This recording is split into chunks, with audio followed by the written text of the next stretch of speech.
میں نے ان کا دیا ہوا ناشتہ کر لیا، لیکن وہ لوگ مجھ پر بہت زیادہ احسانات کر رہے تھے۔ وقت نے مجھے دوسروں کا دستے نگر بنا دیا تھا۔ اب دل چاہتا تھا کسی کے پاس زیادہ نہ رکھوں اور بس چلتا رہوں، ہمیشہ چلتا رہوں، کسی کے پاس بھی نہ رکوں، کیونکہ ہر کوئی مجھ پر احسانات پہ احسانات کیے جا رہا تھا اور میں بدلے میں کچھ نہیں۔ میں اس کے بعد وہاں سے بھی نکل آیا، اور خدا حافظ کہتا بھی تو آخر کسے کہتا؟ میں تو ان بچوں تک سے متوجہ بھی نہیں ہوا تھا۔ میں نے برتن جو تھے وہ وہیں پر چھوڑ دیے تھے۔ ماحول جو تھا وہ اداسی بھرا ہو چکا تھا، ماحول پر ایک اداسی چھائی ہوئی تھی۔ میں نے اپنے سینے کے پاس جب ہاتھ لگایا تو اس مخمل کی ڈبیا سے جا کر میرا ہاتھ لگ گیا۔ پھر میں نے اپنے قدم آگے کی جانب بڑھا دیے۔ لاری اڈے کے بارے میں نے معلوم کیا اور راج پور جانے کے کرائے کے پیسے بھی پوچھے۔ زیادہ فاصلہ نہیں تھا یہاں سے وہاں کا، تو کوئی معمولی بات سی پیش ہی آئی، بس اس کے بعد چل پڑی، اور اس کا سفر خاصا طویل، بہت لمبا معلوم ہو رہا تھا۔ یعنی میری امید کے خلاف مجھے لگا کہ وہ جو جہاں مجھے جانا ہے وہ یہاں سے بہت پاس ہوگا، لیکن یہ تو بہت زیادہ طویل فاصلے پر موجود تھا۔ میں تو یہی سمجھا تھا کہ یہاں سے وہاں کا کرایہ اتنا کم ہے تو اتنا طویل فاصلہ تو ہو ہی نہیں سکتا، اتنا لمبا سفر میں کوئی اتنے کم کرائے میں کیسے لے جا سکتا ہے۔ اس کے بعد میں وہاں پر پہنچا اور بستی میں داخل ہو گیا، جہاں کچی سڑکیں تھی، پکی سڑکوں کا تو کوئی نام و نشان تک نہیں تھا وہاں پر، اور بعض سڑکوں پر تو کنکر بھی بچھے ہوئے تھے۔ ایسا لگ رہا تھا مانو جیسے انہیں اینٹیں جوڑ کر بنایا گیا تھا۔ لیکن یہ جو سڑکیں تھی وہ بہت زیادہ خراب بھی تھی، اینٹیں اتنی زیادہ خراب تھی کہ سڑک ناہموار ہو چکی تھی۔ پھر بس اپنے اڈے پر رک گئی تھی اور میں آگے بڑھ چلا تھا۔ میں یہی سوچ رہا تھا کہ اگر مسجد نظر آ جائے تو میں امیر شاہ صاحب کے بارے میں کچھ معلومات حاصل کروں، ان کے بارے میں کسی نہ کسی سے دریافت کروں۔ ایک دکاندار سے جب میں نے مسجد کے بارے میں پوچھا تو اس نے کہا سامنے ہی مسجد موجود ہے۔ میں وہاں سے اس دکاندار کے بتائے گئے ڈائریکشن میں آگے بڑھا اور تھوڑی ہی دیر کے بعد میں اس مسجد کی جانب پہنچ گیا۔ مسجد میں اس وقت کوئی بھی موجود نہیں تھا، اور تھوڑے ہی فاصلے پر ایک دروازہ بھی مجھے نظر آ رہا تھا، جسے مسجد کا حجرہ بھی کہا جا سکتا ہے۔ دروازہ جو تھا وہ بند تھا اور اس پر زنجیر بھی لٹکی ہوئی تھی۔ میں وہاں پہنچ گیا، دروازے کی زنجیر کو جب بجایا تو وہاں سے ایک نوجوان ہم عمر لڑکا میرے سامنے آ گیا۔ اس کی عمر تو زیادہ نہیں تھی، لیکن اس کی اچھی خاصی لمبی داڑھی موجود تھی۔ وہ سبز یعنی ہرے کلر کا لباس کپڑے پہنے ہوا تھا، اور میری جانب دیکھتے ہی وہ نوجوان بولا، جی کہیے بھائی، کیا کام ہے آپ کو؟ میں نے کہا جی بھائی مجھے امیر شاہ صاحب سے ملنا ہے۔ تو وہ نوجوان مجھ سے پوچھنے لگا، وہ تو ٹھیک ہے آپ یہاں پر ملنے آئے ہیں، لیکن آپ کو کام کیا ہے؟ تبھی میں نے اس نوجوان لڑکے سے بھاری لہجے میں کہہ دیا، یہ تو میں انہی کو بتا پاؤں گا بھائی، آپ کو نہیں بتاؤں گا۔ اور اس کے بعد میں پیچھے ہٹ گیا۔ تبھی اس نوجوان لڑکے نے کہا آئیے آپ اندر آئیے، اس نے کہا، اور میں اندر داخل ہو گیا۔ وہ مجھے ساتھ لیے آگے بڑھتا چلا جا رہا تھا۔ تھوڑی ہی دیر بعد میں ایک برآمدے میں پہنچ گیا۔ برآمدہ پار کر کے جب ہم دوسرے دروازے پر پہنچ گئے تب جا کر اس نوجوان لڑکے نے مجھ سے کہا، آپ کو یہیں پر رکنا ہوگا بھائی۔ تو میں نے کہا ٹھیک ہے بھائی، میں یہیں پر رک جاتا ہوں۔ تبھی وہ کہنے لگا کہ بھائی یہ تو بتائیے کہ شاہ صاحب کو میں آپ کا نام کیا بتاؤں گا، نام تو بتا دیجئے۔ تو میں نے بھی نام بتانا صحیح نہیں سمجھا اور کہہ دیا کہ بھائی ان سے کہہ دینا میرا کوئی نام نہیں، بس کہہ دینا ان سے جا کر کہ کوئی آپ سے ملنا چاہتا ہے۔ اس نے عجیب سی نظروں سے پہلے مجھے دیکھا اور اس کے بعد وہ نوجوان شخص مجھ سے پوچھنے لگا، وہ سب تو ٹھیک ہے بھائی، لیکن جب انہوں نے مجھ سے پوچھ لیا کہ کون مجھ سے ملنا چاہتا ہے تو میں انہیں کیا بتاؤں گا؟ تبھی میں نے اس نوجوان سے کہا، بھائی میں تو اتنا ہی بتا سکتا ہوں، میں نے تمہیں کہہ دیا، جو میں نے کہا ہے شاہ صاحب سے جا کر تم کہہ دو۔ اس نوجوان لڑکے نے پھر سے مجھے ایک بار دیکھا اور اس کے بعد خاموشی سے وہ دروازہ کھول کر اندر چلا گیا۔ تھوڑی دیر میں باہر ہی انتظار کرتا رہا۔ اس کے تھوڑی ہی دیر بعد وہ لڑکا آیا اور مجھے اندر آنے کا اشارہ دے کر گیا۔ اب ہم ڈیوڑی میں تھے۔ ڈیوڑی سے گزر کر ہم ایک صحن میں جا کر پہنچ گئے۔ صحن کے آخری حصے میں بہت سارے کمرے موجود تھے اور سامنے ایک چبوترا نظر آ رہا تھا جس پر جانے کے لیے سیڑھیاں بنی ہوئی تھی۔ چبوترے پر ایک تخت بچھا ہوا تھا اور تخت پر ایک شخصیت بیٹھی ہوئی تھی۔ دبلا پتلا، دراز قامت، چہرے پر داڑھی، انتہائی قیمتی سلک کا لبادہ شانوں تک بکھرا ہوا تھا، لمبے لمبے بال، بڑی بڑی آنکھیں جو پتھرائی ہوئی محسوس ہو رہی تھی۔ میں نے قریب پہنچ کر جب ان شخصیت کو سلام کیا تو انہوں نے بڑے ہی احترام کے ساتھ مجھے جواب بھی دیا، لیکن ان کی نگاہیں تھی جو سامنے کی اور ہی جمی ہوئی تھی۔ تبھی وہ باہری آواز میں بولے، کون ہو تم اور کہاں سے آئے ہو؟ میں نے کہا میں آپ کے لیے کچھ لے کر آیا ہوں، یہ لیجئے، یہ میں آپ کے لیے لے کر آیا ہوں۔ اور اتنا کہہ کر میں نے وہ مخمل کی تعویذ والی ڈبیا ان کے آگے بڑھا دی۔ انہوں نے جب ہاتھ آگے بڑھایا تو میں ان کے ہاتھ کی سمت کو دیکھ کر چونک پڑا، کیونکہ انہوں نے ہاتھ غلط سمت بڑھا دیا تھا، جیسے انہیں کچھ دکھائی ہی نہ دیتا ہو، انہیں کچھ نظر ہی نہ آتا ہو۔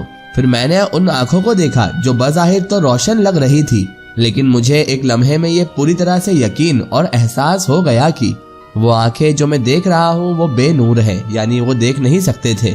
امیر شاہ صاحب تو نابینا تھے۔ میں فوراً سنبھل گیا، لیکن اس سے پہلے وہ ہی بول پڑے، جو کچھ بھی تم لائے ہو اے نوجوان وہ میرے ہاتھ میں تم رکھ دو۔ میں نے جلدی سے مخمل کی ڈبیا جو تھی وہ امیر شاہ صاحب کے ہاتھ میں تھما دی، اور تبھی وہ دوسرے ہاتھ سے اس ڈبیا کو محسوس کر کے ٹٹول کر اسے دیکھنے لگے۔ پھر نہایت ہی آسانی کے ساتھ انہوں نے اس ڈبیا کو کھول کے اس ڈبی کے اندر ہاتھ ڈالا، لیکن یہ دیکھ کر میں حیران رہ گیا کہ ڈبیا کھولتے ہی اندر کے تعویذ کو چھوتے ہی انہوں نے فوراً ہاتھ ہٹا لیا اور ڈبیا بند کر دی، اور بند کر کے بھاری لہجے میں مجھ سے مخاطب ہو کر بولے، یہاں پر اور کون موجود ہے؟ اس دوسرے نوجوان لڑکے نے کہا کہ امیر شاہ صاحب میں ہوں یہاں پر، احترام۔ تبھی امیر شاہ صاحب بولے، تم بھی چلے جاؤ احترام بیٹا یہاں سے۔ شاہ صاحب نے اس نوجوان لڑکے سے کہا جو مجھے یہاں لے کر آیا تھا، لیکن انہوں نے اسے باہر جانے کا کیوں کہا تھا؟ بہرحال وہ نوجوان امیر شاہ صاحب کے حکم پر واپس پلٹ گیا اور باہر چلا گیا۔ تو امیر شاہ صاحب اب اپنی جگہ پر کھڑے ہو گئے۔ اب میں امیر شاہ صاحب کا بلند و بالا قد اپنی آنکھوں سے صاف طور پر دیکھ سکتا تھا۔ پھر ان کی آواز اچانک سے ابھری، بیٹے میرے پاس آؤ۔ میں جب ان کے قریب پہنچا تو انہوں نے ٹٹول کر مجھے دیکھا تو وہ میرا بازو پکڑ کر مجھ سے بولے، شاذل ہے تمہارا نام بیٹا۔ اب تو ان کی یہ بات سن کر میری حالت خراب ہونے کا وقت تھا، کیونکہ نہ میں نے انہیں اپنا نام بتایا تھا، نہ ہی میرے بارے میں وہ کچھ جانتے تھے۔ میں نے گھبراہٹ کے مارے کہا، جی ویسے میرا نام تو یہی، لیکن میں نے تو آپ کو نہیں بتایا۔ آپ کو کیسے معلوم پڑ گیا میرا نام؟ اس تعویذ میں لکھا ہے بیٹا شاذل۔ اور اتنا کہہ کر شاہ صاحب کے ہونٹوں پر مسکراہٹ پھیل سی گئی تھی۔ یہ کوئی ماننے والی بات تو تھی نہیں کہ اس تعویذ میں میرا نام لکھا ہے، اور لکھا بھی ہوتا تو آپ نے تو صرف اسے چھوا ہی تھا۔ میں نے اپنی آنکھوں سے دیکھا تھا امیر شاہ صاحب نے صرف تعویذ کو چھوا تھا، تو چھو کر کوئی انسان کیسے میرا نام پڑھ سکتا ہے؟ میں اب حیرانی سے اور تھوڑا شک کی نگاہ سے ان کی طرف دیکھتا رہا۔ تبھی میں نے کہا، شاہ صاحب آپ کی تو آنکھیں؟ تو وہ کہنے لگے، ہاں بیٹا میں جانتا ہوں، میں نابینا ہوں۔ بیٹھو، تم یہاں پر بیٹھو، میں تمہیں سب کچھ بتاتا ہوں۔ میں نے ان کی ہدایت پر عمل کیا اور میں وہیں پر ان کے پاس ہی بیٹھ بھی گیا۔ شاہ صاحب پہلے چند لمحے تو خاموش رہے، تبھی انہوں نے اپنی چپی توڑی اور مجھ سے کہا، بڑی عجیب کشمکش میں تم گرفتار ہو، عجیب مشکل تم پر آن پڑی ہے بیٹا شاذل، اور کمال الدین صاحب نے تو بڑی اہم ذمہ داری ہی میرے سپرد کر دی ہے۔ میں بیٹا یہ تو نہیں جانتا کہ میں اس ذمہ داری کو پورا بھی کر سکتا ہوں یا پھر نہیں۔ شاہ صاحب ویسے آپ نے میرا نام تو بتا دیا، لیکن کیا آپ کو میرے ماضی کے بارے میں کچھ بھی معلوم ہے؟ آپ کو بہت کچھ معلوم ہونا چاہیے میرے ماضی کے بارے میں۔ تبھی شاہ صاحب بولے، نہیں بیٹا ایسی بات نہ کرنا، روشن ضمیر تو صرف اور صرف اللہ تبارک و تعالیٰ کی ذات ہی ہے۔ میرا مطلب یہ ہے بیٹا کہ علم غیب تو صرف اللہ تبارک و تعالیٰ کو ہے، انسان کی بھلا کیا ضرورت میرے جیسے انسان کی؟ انسان آخر بنا اللہ کے کر ہی کیا سکتا ہے؟ یہ تو چھوٹے موٹے سوختے ہیں جنہیں کسی کو بھی دکھا کر ہم اپنی اہمیت منوا لیتے ہیں بیٹا۔ تم تو بھول کر بھی مت سوچنا شاذل کہ اس سے زیادہ کچھ ہمیں معلوم بھی ہے۔ بس کچھ معاملات ایسے ہوتے ہیں بیٹا جیسے ڈاکٹر مرض کا سن کر ہی اس کی دواؤں کو دے دیتا ہے، ایک پلمبر یہ پتا چلا سکتا ہے کہ اس لائن میں یعنی پائپ لائن میں کیا خرابی ہے اور انہیں ٹھیک کرنے کی کوشش کرتا ہے۔ بس اسی طرح ہم بھی مرض کا سن کر ہی اسے ٹھیک کرنے کے لیے دعا کی کوشش کرتے ہیں، اور اللہ قبول کر لے تو وہ بندہ سچ میں صحیح ہو کر چلا جاتا ہے۔ لیکن شاذل بیٹا ہم تم سے تمہارے بارے میں ضرور سننا چاہیں گے، البتہ تم ہمارے مہمان بھی ہو، اور آداب میزبان یہ تو یہی ہے کہ مہمانوں پر فوری تزلل نہ جمایا جا سکے، بلکہ پہلے تو مہمانوں کی خاطرداری کی جاتی ہے، نہ کہ ان سے پوچھ تاچھ کی جاتی ہے۔ میں نے کہا، شاہ صاحب وہ تو ٹھیک ہے، لیکن میں آپ کے کسی بھی حکم کی سرتابی نہیں کروں گا، کیونکہ میری زندگی بڑی عجیب ہے شاہ صاحب۔ ہاں بالکل، شاہ صاحب نے اتنا کہا اور کہنے لگے، چلو یہ تو ٹھیک ہے، اب تم ٹھہرو، ہم زبیدہ کو بلا کر لاتے ہیں۔ انہوں نے اتنا کہا اور تھوڑا سا مڑے اور پیچھے رک کر کے انہوں نے آواز دی، زبیدہ او زبیدہ۔ آنے والی عورت ایک بھرے جسم کی 32 سالہ عورت تھی۔ آتے ہی اس نے اپنا سر دوپٹے سے اچھی طرح سے ڈھک لیا، معمولی سے نکوش کی وہ مالک تھی۔ تبھی شاہ صاحب نے اس سے کہا، زبیدہ مہمان کو مہمان خانے میں ٹھہرا دو اور ان کی ضرورت کا اچھے سے خیال رکھنا زبیدہ۔ تبھی وہ مجھ سے مخاطب ہوئے اور کہنے لگے، شاذل صاحب اب آپ جائیے، ہم بعد میں گفتگو کریں گے آپ سے متعلق۔ اس کے بعد میں چلا گیا، اچھے سے خاطر مدارت ہوئی پھر رات کو شاہ صاحب نے مجھے پھر سے طلب کر لیا۔ ان کی قیام گاہ یہی تھی۔ ویسے حقیقت تو یہ تھی کہ میں شاہ صاحب کے یہاں کے ماحول کو پوری طرح سے اب تک سمجھ نہ سکا تھا اور مجھے یہ جگہ بڑی عجیب سی بھی لگ رہی تھی۔ میں کہاں ہوں، کیسے آیا اور کیوں میں یہاں پر موجود ہوں، یہ سب مجھے نہیں پتا، لیکن مجھے جس طرف میرا نصیب لے جا رہا تھا، میرا رب لے جا رہا تھا، میں اس جانب چلے جا رہا تھا۔ غالباً بات تو یہ بھی تھی کہ ذہن میں میرے عجیب سے احساسات بھی جنم لے رہے تھے۔ اب آگے کیا ہوگا؟ کیا امیر شاہ صاحب شاذل کی مشکلات کو حل کر پائیں گے؟